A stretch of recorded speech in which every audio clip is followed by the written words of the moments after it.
Hey guys, kakagaling ko lang sa school and pagpasok ko sa lugar namin ay busy-busy yung mga tao, may dalang mga Xerox ng kanilang QC ID. Tapos yung kakilala ko, sabi magpa-Xerox lang daw ako ng ID. Tapos yung isa ko pang kakilala ay naglilista ng yung card. So thank you kay Kuya Ricky at kay Ate Pau. Okay? So, nabigyan ako agad-agad ng walang kahirap-hirap ng ganito. Thank you nga pala kay Mayor Joy Belmonte. Tapos, gusto ko lang i-share, meron akong ibang kapitbahay na sabi niya, oh, kumuha ka pa ng ayuda.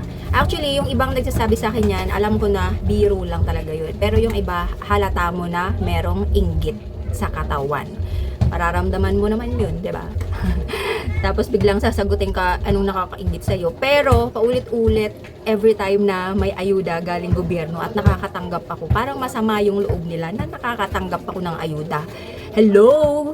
So, saan ba galing mga to, diba? Sa tax lang din naman natin Pero anyway, walang pakialam sa inyo. Thank you kay Mayor, syempre, kasi palaging may pagganito si Mayor talaga every time na magpapasko. Kahit hindi Pasko, maraming proyekto si Mayor Joy Belmonte na ilang beses na din akong nakinabang. So, marami talagang ginagawa si Mayor. Thank you, Mayor Joy.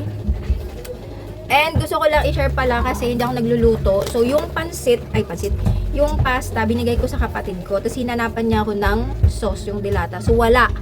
Pero sa kanya, meron. Kasi may natanggap din siya. Basta meron kang QC ID. Kaya kapag nasa Quezon City ka, dapat kumuha ka ng QC ID. 1 day lang yun ibibigay na kagad sa'yo. So, ito lang yung meron ako. Ito, 2 days. Actually, 6 lang na can. Dapat 7. So, ito. Gusto ko lang i-compare nyo din sa mga nakatanggap ng pamaskong handog ni Mayor itong bag na to. Kung paras ba tayo ng mga natanggap. Ito pang-4.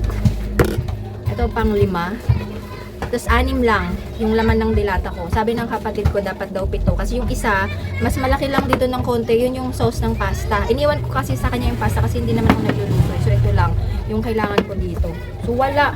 Nasaan na yung dilata ng pasta? Sayang. Nagpamalas ko sa bag na napunta dahil bawas ng isa. So sobra yung pasta namin. At wala kaming sauce. Ganda. Meron pa to yung isa, yung para sa mga frozen products. Yung kaklase ko meron. Si Casey, meron siyang ganito.